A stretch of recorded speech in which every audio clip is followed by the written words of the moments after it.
podcast is part of the Sports Social Podcast Network.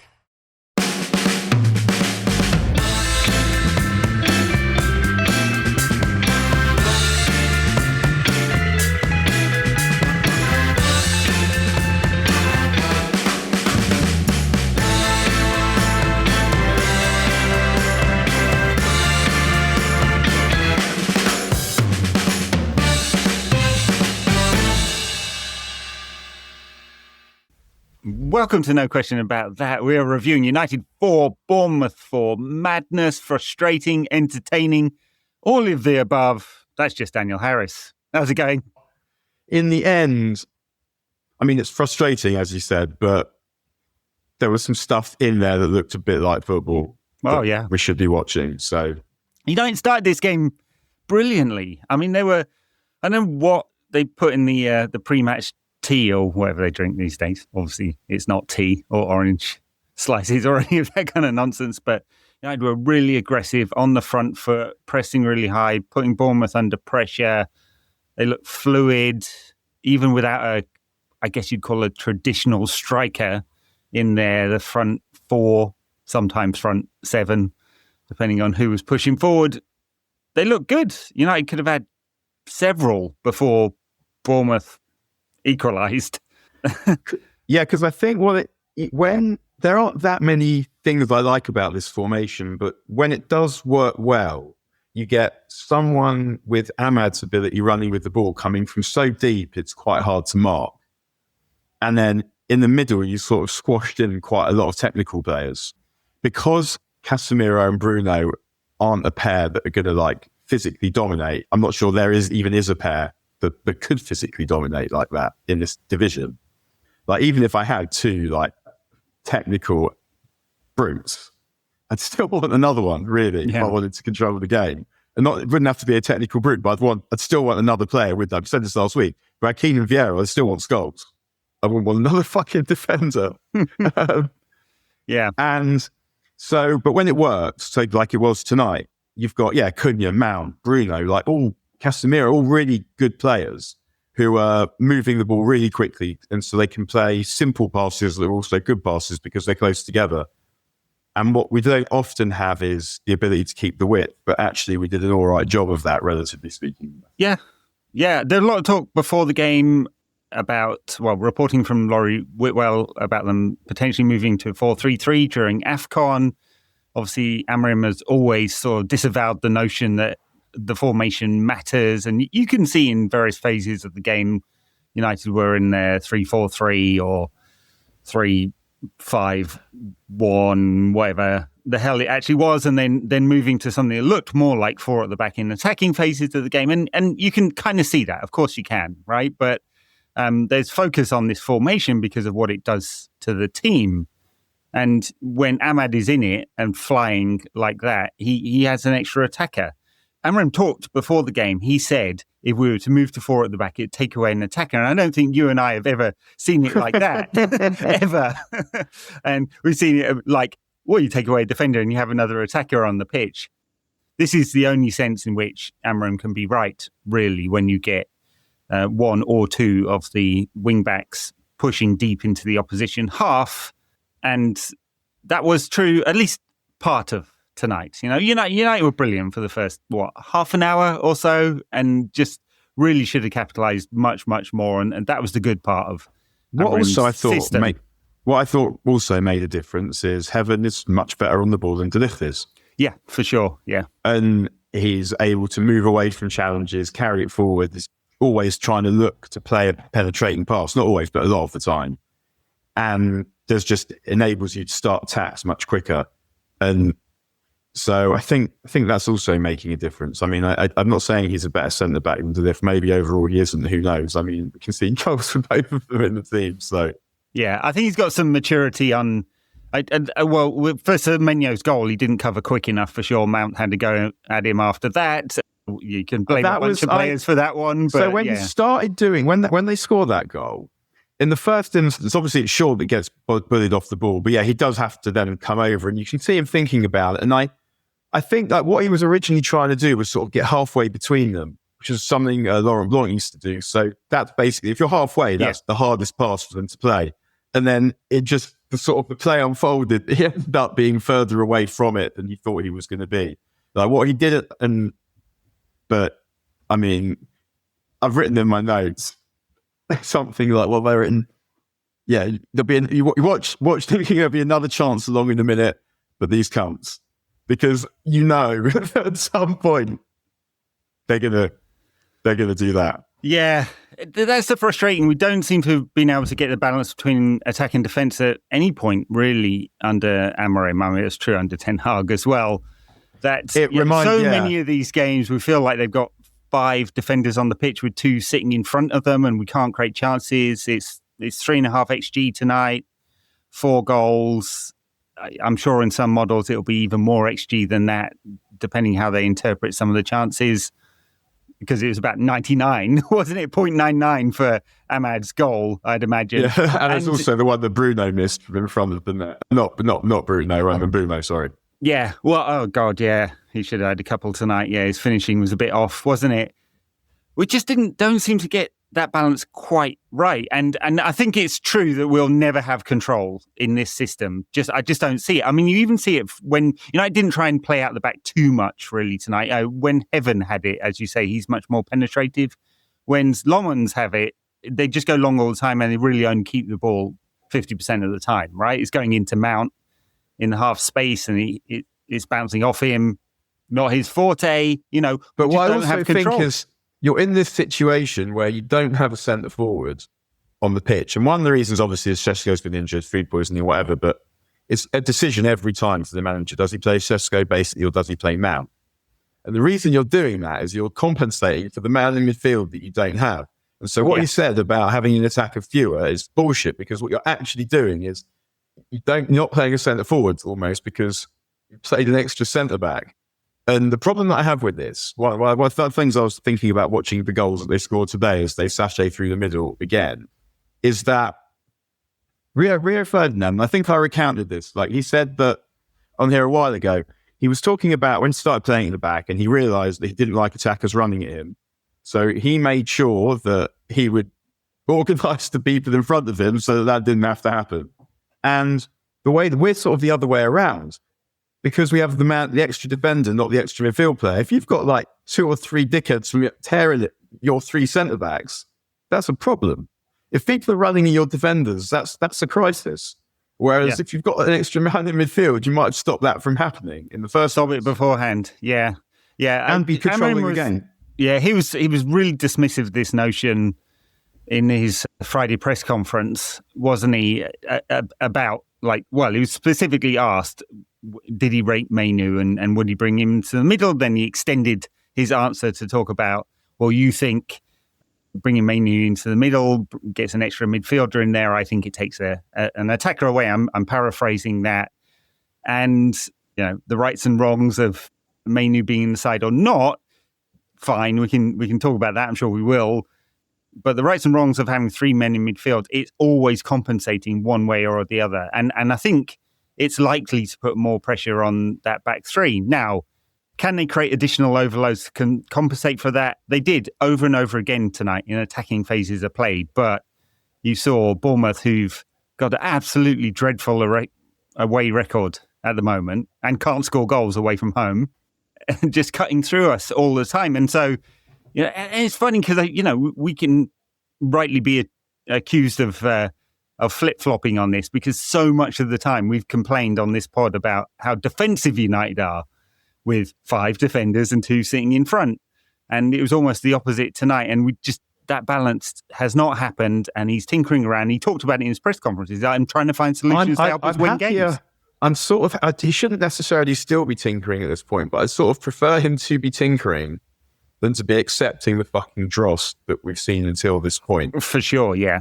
And if it has taken until now, let's say for him to go, okay, like what I thought was going to work is not going to work, but I've got, look at all these attacking players I've got. And that's what we saw on the pitch tonight, that if you just let them go, they will obviously score goals. There's loads of good attackers there, and we had a lot of them on the pitch at once tonight, for it felt almost what felt like the first time. And obviously there's also the problem of the lack of control. And that seems to me to be a facility of his system, as you just said. And yeah, like obviously it would change if you got two players, but then if you did get two players to midfield, then you're either getting rid of Bruno, who I guess we'll come to at some point. That would seem like a very wise thing to do, or you're not playing Cunha or Mbeumo. And again, if you played 4-3-3, you could. Yeah, I mean, there's one analysis that would say Ahmad would be the player sacrificed if you played 4-3-3 or 4-2-3-1, and that's probably true, although over a longer season, he'd get plenty of games, and he was great in periods tonight. So, yeah, you hope that you have a lot of games so that it's not like that. Yeah, it's really hard to be sane about a game like that where it's so chaotic and it opened up, and especially what was it? 1, 2, 3, 4 goals just either side of half time, basically. And think about, are we seeing a path forward for a better Amorim side? Well, maybe there's parts of this. We've scored a lot of goals. We've got a lot of XG over the season now. It's 4 goals twice in a row. That's good. And but you can see you can't keep clean sheets ever. You just don't pick up enough points. But you could also say, if you go and buy another wing back for the left and 2 midfield players, and you get the signings right, or 2 of them are right, then the team would definitely be a lot better. But we always say this, that you're relying on the players at this point, really, not the system, which is possible. Because I think what we started to see, and we saw tonight, was the chemistry with the players is building. Like, they're a bit more intuitive in the way that they're building attacks. I mean, maybe if I'm saying intuitive here, the manager would be like, actually, you fucking practice that, dickhead. Sure. And fair enough if that's true, but the combinations... Mm-hmm. I mean, Bournemouth sort of go man to man. They do give you space to play if you can move the ball quickly. Like, they're trying to kind of cage you in, and then so if you can spring them with switches, then and obviously we've got players that can really do that. I saw a lot of it tonight. Mm-hmm. But the way that they're combining, they were starting to play like they were enjoying. Like, the players, obviously, they look like they were going to throw up at the end, most of them, right? So, and the manager, like, I'm not quite. I don't know him well enough. I don't feel personally to know if he looked like he was going to cry or if he was going to punch someone. Like, it was made me both, but they looked like they were enjoying playing. Cunha was starting to play with confidence, and that was better. I mean, yeah, I felt like there was more to like about that performance than there was to hate about that performance. Ultimately, it's not a high bar, is it? No, well, not under Amorim, or in fact, over the last 13 years. I'm buzzing that we tossed away a lead to draw 4-all with Bournemouth. There's something about Mount and Cunha being in the same side that means that we're much more flexible, much more sophisticated in how we're able to attack, because they both drop into these difficult spaces to defend, especially Cunha, right? He's comfortable in pretty much any area of the pitch. You saw him in the centre circle a lot of the second half, starting attacks. And I think that makes United a much better team. Of course, the sacrifice there is that we didn't have a centre forward on, and there's a big gap in the middle of the opposition box where you want players. But it's that is the challenge. We have one forward. If it's not Cunha and it's Sesko, then United aren't as smooth in the build-up. And we had the sacrifice there, but it kind of worked most of the game. Yeah, the aim ultimately is to get Mount out there, clearly, because they brought Bruno and Cunha. I mean, obviously you want competition. And I suppose at the time they bought those players, they had no idea if Mount was going to be fit or not. They had got almost assumed that he's not. But they should really, ideal world is those 3 are competing for 2 places in this formation, and then Sesko plays up front, because, I mean, if you've brought him to be a centre forward, and I mean, I thought we spammed a few too many high crosses in towards the end today. Actually, I'd like really much better when we were trying to play through them, and obviously when they're sitting back, that's harder to do. But I felt like when we were chasing it right at the end, we lost patience a little bit. But yeah, the aim ultimately will be that Mount doesn't play, I suppose. But yeah, and that. I mean, he's actually having a good season. The funny thing is, he's actually fit and staying fit, and we shouldn't curse him, I suppose, because, blow on him the wrong way and he'd probably break. But absolutely, competition. You then have a whole bunch of players who can play in that position, and the pain that we're going to feel now over the next 6 or 7 games with Ahmad and Mbeumo wouldn't be felt quite as strongly. It is going to be felt very strongly, I imagine, because so much of what is good about United comes from those 2 in particular. At least the sort of direct running, they're really the only ones. I guess it does get Sesko in the team. Yep. And I think, like he's not like physically. He looked good physically in this game. I thought he looked like I don't want that guy anywhere near me. It's like he's starting to understand the rhythm of the league. And obviously, it was a stretch game, which is helpful, and sometimes he can look a bit clumsy. But I think what we saw before this latest injury was that once he's played a few games, he starts to look a little bit less clumsy. And I think because he'll now play instead of, say, Mbeumo, and that'll be interesting to see. Cunha's got a bit of confidence. Mount next to him. The problem really, we said it at the time when we were talking about it the first time, was that Ahmad actually probably will miss more than Mbeumo, because when he's not a wing back, we need an attacker short. Not sure what we do about that.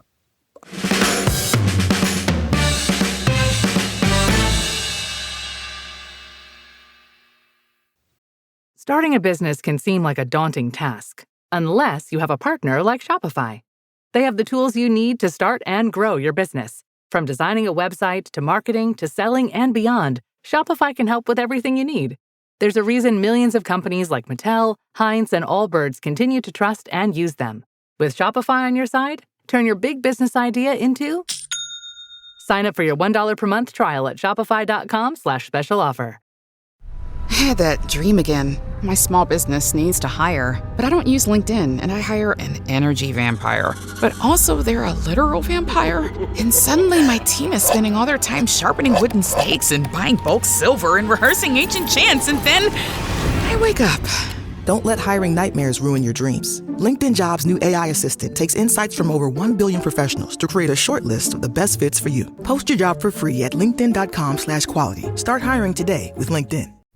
Good morning, Crust. It's a great day to be a bread brother. Ugh, mornings are not my jam. Or jelly. Oh, come on. Stop loafing around. I just woke up feeling hollow inside. Psst, just grab one of the new Morning Uncrustables sandwiches, like Bright-Eyed Berry or Up and Apple, filled with 12 grams of protein and tons of deliciousness. Crust, what are you eating? It's just granola, not even yogurt. No crust, no fuss. Uncrust your mornings. I mean, I assume Dalot will go over to the right and Dorgu will come in on the left, but it is going to make a big difference to United's attacking output, for sure. Yeah, and the worst of United under Amorim is when we have two full-backs at wing-back.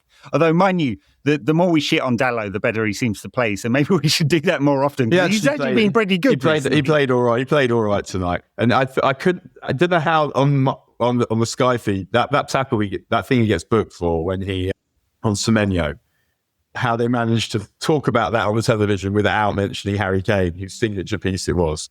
Like when someone's in the air and you bump them and they go over the top of you. Yeah. Big ass. Yeah, I mean, I thought he played okay today, Dalot. Yeah. By the way, on that moment when Semenyo grabs Dalot around the throat, I remember Casemiro getting a red card and a 4-match ban for doing exactly the same thing. Basically. Gary Neville in commentary goes, "Oh, I thought he touched his chin, but actually it's just a chokehold." Just got from a chokehold, he said. Oh, is that it? I mean, they were pretty much building gallows to hang Casemiro outside of the FA headquarters. I don't want people sent off for that stuff, so I can't complain when someone does it. No, neither do I, but it's just consistency. What did you think about the penalties we didn't get for the handballs? Oh, the first one, I mean, that's really close, isn't it? And it's spammed off his upper arm, is it? I thought the second one where it felt like I think there was a lean towards it. I thought they did one that they did quite. Is that the one where Cunha shoots? Oh goodness, I can't remember. Yeah, it's too much in this game to remember all of it. Yeah. For the goals, I mean, Dalot's put in a lovely ball that kind of sets up the goal for Ahmad to score. Couldn't really miss. I don't know what XG that was, but it's got to be 0.99 or something like that. Let's have a look. Expected goals, 0.96. Expected goals on target, 0.94. How can that only be 0.9? You see, you shouldn't talk about expected goals for individual events. It's an aggregate model. 0.94. After he's headed the ball, there's less of a chance of it going into the goal than before he's headed the ball. Yeah, that's wrong. But the easiest chance he'll ever get, even for a little one like Ahmad. But I liked it because I want him doing that. I want him attacking the back post. Yeah. The extra man in there and in those kind of situations for sure. Yeah. His corners were quite good today, actually, a couple of them. 11 set-piece goals we've now got this season with Casemiro's. Some really dodgy keeping for that one, by the way. But Casemiro, he goes forward with the intention of making something happen. Because it came from him winning the header just previously that looked like it was going to go in and it got blocked. But if he were to leave at the end of the season, or if at some point we signed someone better than him, that would be helpful. But we will miss him in that aspect. He is good in both boxes. 11 goals is a lot of free goals, by the way, to get. Semenyo, I thought, he's a brilliant player. There's a lot of talk about him recently because he's got this £65 million release clause. I can't see it happening. Literally don't have the cash to pay for it if they demanded it all up front in the way that Wolves did. We don't even have the room on the credit card. So I'm not even sure how they'd have to extend the credit facility to do it. So it seems unlikely. A lot of talk about converting him to a left wing back. He seems more like a forward to me. I don't know his defensive ability would fit there exactly, but a brilliant player. Yeah, his goal was a great finish. You'd only buy him if you were going to make him a wing back. And it's sort of, we're at that point with buying a wing back, aren't we? Where part of you is like, well, am I definitely wanting to keep this manager? Spaffing 60s on a wing back. The more that we've seen of Amorim, it's 59 games, I think, the more I've convinced myself, and tell me if you think differently, that actually most of the positions are pretty specialist. I think when he first came in, I thought, it's really only the wing backs, but actually the way he has his 210s tucking in is quite specialist. You couldn't, for example, suddenly move to a 4-2-3-1 with wide players and expect Mateus Cunha to be the same kind of player, for example. Wing backs are definitely specialists, and those outside centre backs have to be able to carry the ball into midfield. They have to be comfortable with that and find the passing angles. So you've got 6 or 7 players that have to be specialists in their positions that might not fit another manager, and it's going to be a big debate. Yeah, so I'm not so worried about the players not fitting the system, because I think there's a good 4-3-3 team in there, and I think with a couple of options, buying him a wing back, that would be a very specific thing. And I think also in my mind, am I going, if I'm being honest, do I think it's going to work with this guy? If I was betting, I'd say no. It might, because there are some good players, but do I think he's going to change enough?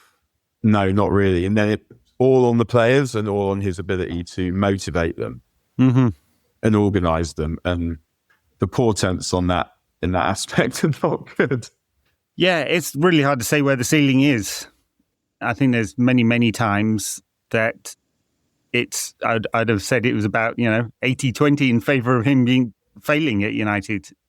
Maybe there's more balance now. We're up to 6th, but the goal difference is 4, I think. He has to get a European place, otherwise he will be into the final year of his contract without European football. I would imagine they'd make a change. You can't leave a lame duck. You can't give him a new contract for failing to get into Europe. You can't reward him like that. And then it'd be a lame duck. All the players would know it. So I think that's the goal, European football, or he's probably gone. And then after that, who knows exactly? United desperately, desperately need the European football for the income. Otherwise, it's sell to buy pretty much. But I think it's at a point, though, where if he were to leave, picking up that squad, I think a lot of managers might fancy that. Oh God, there's loads of good players. Of course, there's we can't say these, and they're proving it. And look, some of the games now, not all of them. Not all of them. Yeah, and obviously the best players prove it in almost all of them, or close to and we need to see that kind of step up. I guess the only one we've really seen supply that level of consistency in the entirety of the post-Fergie fuck-up is Bruno. Yeah.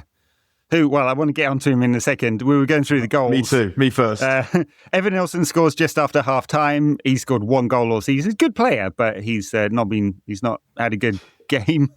And then Tavernier scores a free kick. What did you think about Lamans on the free kick? Do you think he's stepped the wrong way, hasn't he? And then it's too far away from him. Yeah, it's funny that I think with the first goal before, it's the kind of goal we seem to see a few of those that when you don't defend properly, it seems like teams take their goals really well because you're giving them the opportunity to do their shit, and they're all good players, obviously, and able to do the good stuff if you let them. Mm-hmm. The free kick, I think you're like, did he need to take? And he takes a step before he goes for it. I mean, I don't know that much about goalkeeping. I try not to gob off about goalkeeping too much, but yeah, it looked like he could have done better. But I think on the other hand, we've seen quite a lot of goals now, and I don't think most of them have been his fault. And I feel no, it's a pleasure having him in goal. And I don't quite know if it's him or just that he's not one of the others.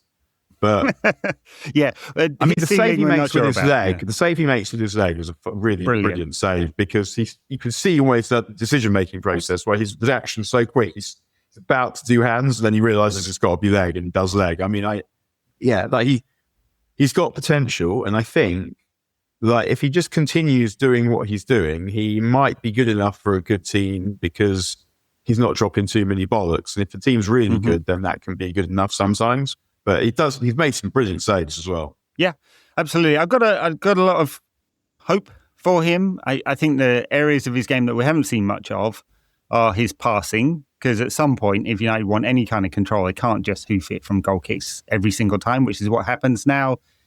He's not bad, actually, over the long range. He gets it into a player quite a lot of the time, but it is then a percentage ball and a bit of a fight for second balls. So we've got to see that. He hasn't made any massive bollocks. I mean, we're nitpicking about the free kick. He probably takes a step to his left too early, but he's anticipating it going the other side. So Anana used to do that as well, by the way, all the time, off everything. Peter Schmeichel used to do it. Peter Schmeichel used to do it. He's trying to improve his chances. Finals. Yeah. Well, God, yeah. He knows something Having about done low one in the exactly corner. the same thing in the same goal at the same ground earlier in the season. In the 3-3, he does it. And then he does it again to Basler, yeah. Yeah, true. Then Bruno. I just don't know how to keep praising this guy. And it's just amazing to me that anyone has a debate about his quality ever. Like, he's playing really well at the moment, isn't he? He's playing really well at the moment. He's getting clutch goals. He's making stuff. He's top of the charts for chance creation, shot creating actions, even from a deeper position. And his free kick are very high as well.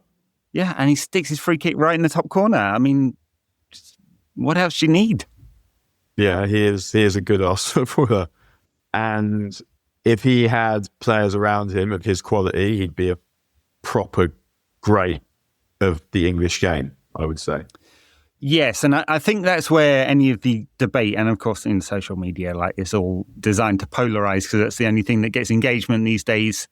But it's his place in a crap United side, mostly crap United side, that creates some of the debate, apart from some twats who do it just to get likes and hits and all of that kind of stuff. But, you know, there'll be another decision point in the summer about Bruno, whether to keep him probably the last time you can get any real value from him in the market that is selling him. And then, but you're not going to, there's no scenario in which you can buy a central midfielder that would create the same amount of both attacking and defensive numbers, right? Yeah, I guess what you're trying to do is you're trying to balance the team. But again, it's another one I'd be loath to do for those reasons, but also, am I doing it for this guy's system who I might have to fire in 10 minutes? Because let's assume, as you say, that's Europe or his fires. If he gets us to seventh maybe, or kind of bare minimum shit, do we keep him for some bare minimum shit? I mean, I guess it depends a bit what it looks like, but I wouldn't want to sell Bruno and Mainu for that guy. No. No, I just don't have enough faith in him yet. And it's amazing how the reaction to him, and his name was being sung again tonight. Old Trafford is generally supportive of managers right until the last moment, right? They were still singing David Moyes' name up until the day he got booed and got fired the day afterwards, right? So no, he got fired.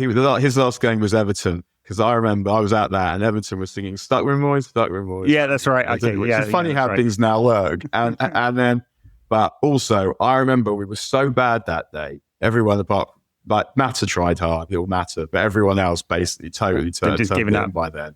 Yeah. And you're kind of like, part of me was like, because we were being so supportive, the support was being supportive. So at Liverpool, with Hodgson, the fans got him fired. They hated him and they made it unbearable. So they fired him eventually, quite quickly. Whereas with Moyes, we didn't do that. And so the players had to do it for us because they didn't want this guy asking. They weren't having any of it. Yeah. Well, and I remember Everton was kind of quite relaxing because it was so bad. And I knew that had to be it. I think I'd heard that it was close to it. And you watched that. It was like, yeah, this is definitely it. Okay, bye.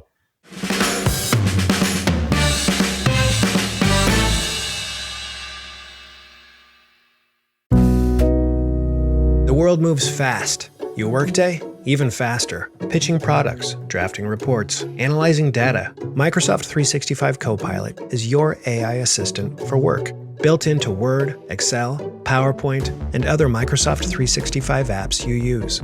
Helping you quickly write, analyze, create, and summarize. So you can cut through clutter and clear a path to your best work. Learn more at Microsoft.com/M365 Copilot. It's the final chapter of the college football playoff. It comes down to this. Miami's unmatched grit and tenacity through the postseason has led them home. The national title now within reach. They are confident. They are battle-tested. Undefeated Indiana, led by Chris Signetti and Heisman winner Fernando Mendoza, have the chance to take home their first title and claim college football immortality. The most remarkable turnaround in the history of college football. The College Football Playoff National Championship presented by AT&T. Monday at 7:30 p.m. Eastern on ESPN and the ESPN app. It's football season, and you can now get almost anything you need for game day delivered with Uber Eats. What do we mean by almost? Well, you can't get a running back delivered, but you can get baby back ribs delivered. A strong defense? No. A strong deodorant? Yes. A six-pack of abs? Nope. Six-pack of beer? Yes. Get almost anything for game day delivered with Uber Eats, official on-demand food delivery partner of the NFL. Order now. Alcohol 21 plus and in select cities. Product availability varies by region. See app for details. Cunha scored. Good for him. I mean, he's not got enough goals this season, but it was a neat enough finish. Ricochet, wasn't it, that got him the ball. Bit lucky there. It's funny, this guy, because the numbers aren't there to support the £70 million purchase. But every time I watch him, I think United are a better side with him in it. It's beautiful footballer to watch, where the sort of turn he does right at the end, and he plays it into, I think it's Ahmad to Bruno, and Bruno flashes it across the box. What a beautiful goal that would have been. So good for Cunha for getting the goal, because I think is that only 2 he's got this season? That's 2, yeah. But the other one was the one he gets. It was a good goal, actually, that one, the Brighton one. But what he gives you is he gets you up the pitch, he wins you free kicks, he's got a bit of devil, bit of invention. It was like what I liked about the goal was that you knew he was going to score. I mean, it wasn't like I suppose a difficult opportunity, but they're definitely players I've been watching. So if United do up in the last bit of time, they wouldn't expect to score from there. And it's taken him a bit of time, but he's getting aggravation, but he's been injured twice. Yeah. So what can you do? Like, you're somewhere new, the team was on its arse, and injured twice. And as I said, like, if you don't play, it's like you need to see the combinations from the players, and then you need to play to do that. And generally, it's going to take time, particularly when you're adding 2 players like that, him and new centre forward, and him and Mbeumo into a team that wasn't good. Like, it might gel immediately, but it doesn't generally. But I mean, you watch tonight and you think there's something to work with here. And even thinking about the defending, which wasn't good. The first goal, I felt like what happens, I think, is Heaven goes to the man and Euro drops and plays him on side. And those guys can't play together very much. You'd hope that would also be something that you could iron out. But obviously he loves changing the centre-backs, but every time. The problem again is, though, and it brings me back to the same problem, is it's getting to there when it doesn't need to get to there. Yeah. Even like before Casemiro, like, he pulls the guy down before the free kick because he has to, but he's still running through the midfield. and I mean, also on the free kick, by the way, I also wondered if Lamens organised his wall properly or something, because it's sort of when shouldn't really from that close. Should you be able to get around the side of the wall and score and it not even be right in the corner? Like there was something about it that didn't look right. And as I said, like I don't know very. Like, I mean, I could obviously watch goalkeeping, but yeah, I haven't kept goal enough to be able to really know. But that was out of belt. Where does it leave us? 6th, just outside. I mean, it's so tight. These 7 points. If we'd scored these 7 points, if we got these 7 points, the last 3 home games, Everton, West Ham, this one, is that right? I mean, Everton. I wouldn't say. I mean, yeah, we have. I mean, Everton, though, we lost. I mean, it's just this felt like this was 2 points that we should have had. We played well enough to have them. We should have had them. Amorim said after the game that he felt that we'd lost the game or lost the points, in the first half, which I think is probably true, but I don't know whether, like, if we'd won 6-4, I mean, it'd have been great. I mean, you know what he means. You know, like, I mean, obviously like, that's not really true because we were 2-1 up at half time, then we conceded twice, fuck all time at the beginning of the second half. So I'd say, yeah, that. I think, but yeah, I mean, you know what he means. Like when you're dominating a game like that, all the teams in our league have good players, and you get punished, rightly so, if you can't finish the game when you should. Cobby came on for half an hour or so. I thought he was pretty good. Probably his best cameo this season. Not that he hasn't played a full 90 at all. I guess the game style suited him because it was a basketball match towards the end. It meant like there's lots of opportunities to get on the ball because the ball's being circulated quite a lot. Yep. And I guess we saw why he's good. Like there was some close quarters wizardry and he's trying to go forward, trying to keep the play, push the play on, which is something he needs to add. But at the same time, we also see why him in this system is suboptimal, even if he would be a better option than Casemiro. Who knows? We don't get to see it. But I mean, we certainly developed from the very beginning. It's if he's in a 2, the other, like him and Bruno is not really a 2, is it? Not really. Yeah. I think you could convince yourself it is, but I think the profile isn't quite right. But I'm glad he did well. Him and Cunha would always feel like more of a 2 than him and Bruno because Cunha at least gives you the physicality and like press resistance and then the ball carrying. I'd like to see Cunha having to put 10 tackles in a game. That would be fun. Yeah, I mean, Cobby will be around until the end of Afcon or till the players back from Afcon, I'm sure, and then they'll make a decision right at the end of the window whether he gets 4 or 5 months away somewhere else to play some football or not. What did you make of Amorim's presser, which I've watched a couple of times now, in which he said some quite negative things about Cobby, Toby Collier, Harry Amas. He picked another one of the younger players out. I forget which one now. Cheeto, yeah. I thought it was not a great look. And if you're going to do that, you have to win a lot of games. You kind of try and make excuses, because you try not to make excuses for him, but try and give him the benefit of the doubt for someone speaking in a second language. When he said that Amas had been struggling, does he mean in a struggling team? But then why send him there? If that's justification, and also what would that have to do with your desire to play the youth or not? Yeah, but the reason, but it's weird because he's been doing really well. He has, yeah. Like by any objective standard, he's been excellent. What it said to me was that he was trying to make a point about these guys aren't quite as good as you think they are. I know best, right? You think these guys are great. I don't, right? I think he's trying to make that point. And 2, he doesn't watch the games. He has no idea how Harry Amas or Toby Collier has been injured a couple of times. That's why he hasn't been in the team for West Brom recently. I just don't think he watches them. Fergie would never have said something like that. I mean, he could be very pointed about players, but he knew what every single player was doing. Yeah, and also just don't be negative about young players. Why would you? What's the benefit? Necessary. And also, like Amas and Collier, that's not the same thing as Mainu, who has started the major European Championship final for England, having played all the way through the knockouts and competed, and also been man of the match in a cup final against City that United won. Like you can't lump him in with them.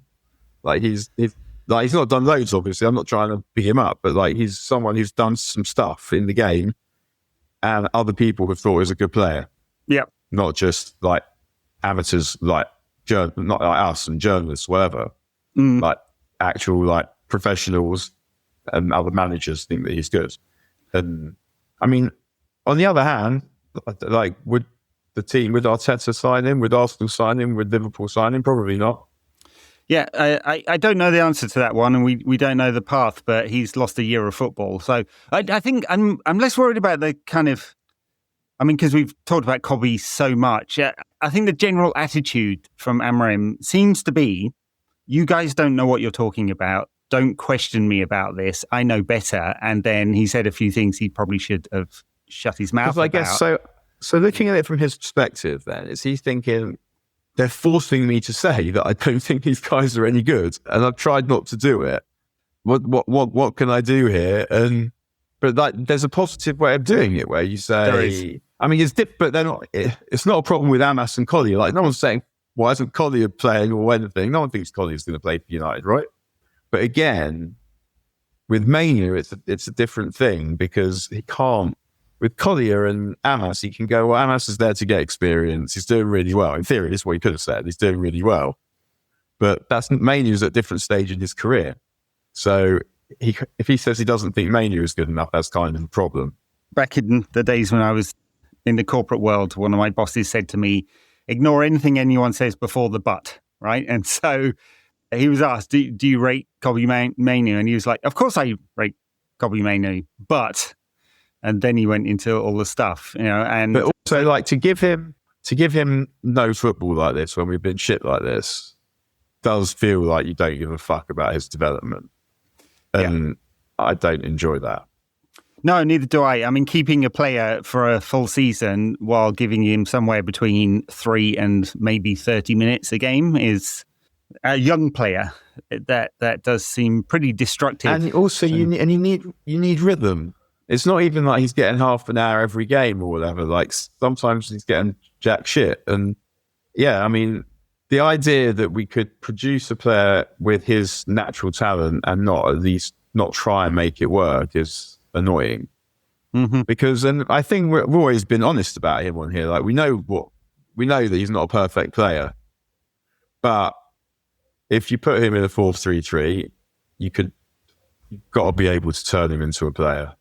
It was Laurie Whitwell that reported they'd been training in a 4-3-3. So when United go to Aston Villa at the weekend, if they turn out in a 4-3-3 and Cobby is the link player between, well, it won't be Casemiro because he's suspended, between Ugarte and Fernandes, then we'll find out, I suppose. I think so. I mean, he's been talking about Manu playing as a 6. He did talk about that, didn't he, in this press conference also. And maybe you just got to do it this time. Maybe you play, 4-3-3, Manu, Bruno, and fuck knows. Ugarte? No. I know. There is a guy who will need to be sold at some point. Manu, Bruno. So my midfield, I'm going to go Manu, Bruno, Cunha. That'd be my midfield. What a baller. Who's playing up front in that case? Yeah, I know. Who's playing on the right wing? I was just thinking that. Well, since we're on it, how do United play at Villa? I mean, you've got a Villa side who've won some crazy amount of games in a row now, or they've got... They're conceding goals, though. Yeah, I can see that. I think they've won 10 out of 11 or something like that. Amazingly, the one they lost in this run was to Liverpool. Like, Victor Lindelof apparently played well for them this weekend. I mean, come on. Like, I'm not having that. Like, I would be telling Sesko to run over him. Physically, Sesko's all over. Just beat him up. Yeah. But what's the team going to look like? No Ahmad, no Mbeumo, no Mazraoui, no Casemiro. A Sesko without much football for the last month. I mean, do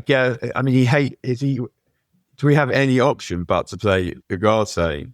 I mean, if he plays the same formation, I would, and I don't think he'll do it, I would play Martinez, although he was perhaps a step slow for one of the goals today, but we just got to get him back in the team.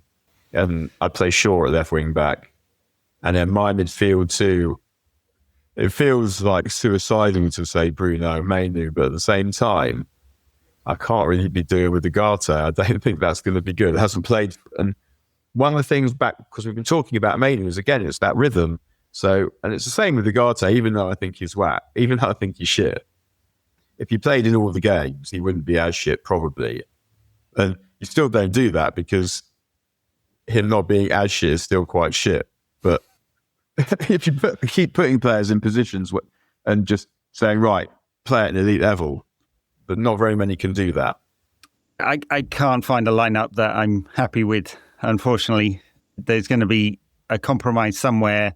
Sesko can't. I mean, he's trained for a little while. He got the shits apparently, which affected him this week. Probably why he didn't start, but just has not had enough football. Cunha's not that far back from being just fit again. I'm kind of hoping that means we're going to be strong over this period because the players, like those guys haven't played that much football. And they're fresh. And, True. And they're also better than we've seen. Yeah. You've got a Villa team that does play three in the middle, so we'll have to counter that without Casemiro. That takes away a lot of our aerial threat from set pieces as well, and defensive solidity there. That's an issue. They have got some big bastards in the middle, or at least Onana is a big bastard, isn't he? Tielemans playing really well at the moment. Yeah, I mean, and they've also got some good subs as well. Like Marlon's a good sub. Morgan Rogers is obviously a high-level player and someone that, someone, I guess he'd have relied on Casemiro to try and foul, but he's not fair to do it.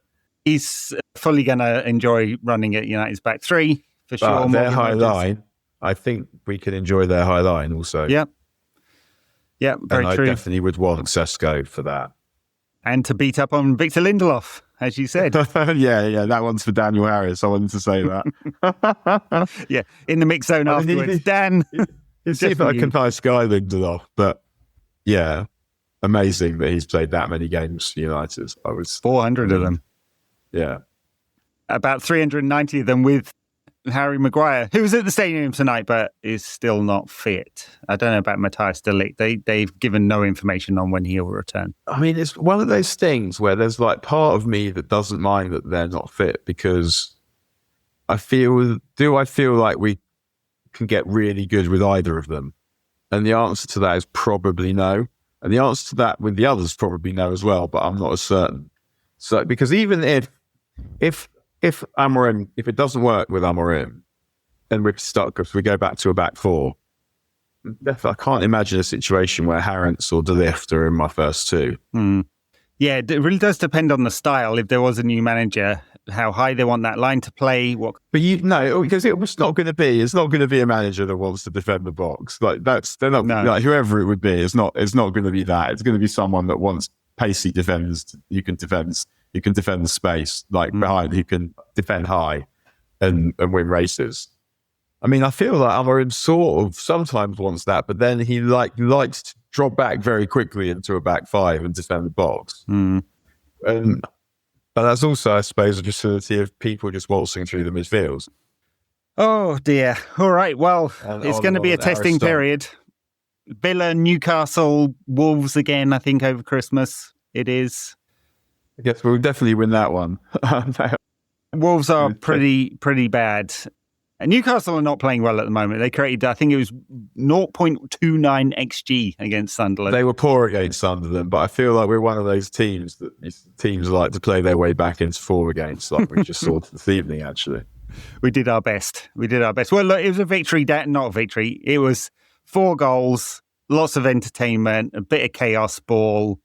I guess I'd rather have that than 0-0 against some shite and playing 7 at the back that we've seen. Oh, yeah, that was a much more enjoyable game than most of the others we've seen. And also, it's not the highest standard of game, but there was a lot of good football played. There was a lot of nice combinations, some great goals, and that's, I guess, when you've got 2 teams with good attackers who are playing with freedom, then it's enjoyable to see. But defending's obviously got to be better than that. But it's not just about the defending, it's about the defenders have to do more defending than you would want them to do at home to Bournemouth, because the system invites it upon them. And defenders don't want to defend. You shouldn't want them to want to defend, really. I mean, they want the ball to be down the other end. But you can at the same time see, the attacking players are gelling better, so we'll get better. But it's going to keep getting hindered by the manager system, I imagine. All right, well, we'll find out against Villa exactly how it goes. It's tough with some of these absences. Everyone, you can check out our Patreon, patreon.com/NQATpod for our extra show each week and merch for higher tiers. I actually owe a bunch of people merch. I know I do. Admin is not my strong point. Sorry. Or our Apple podcast feed as well. Very good. Dan, thanks a lot.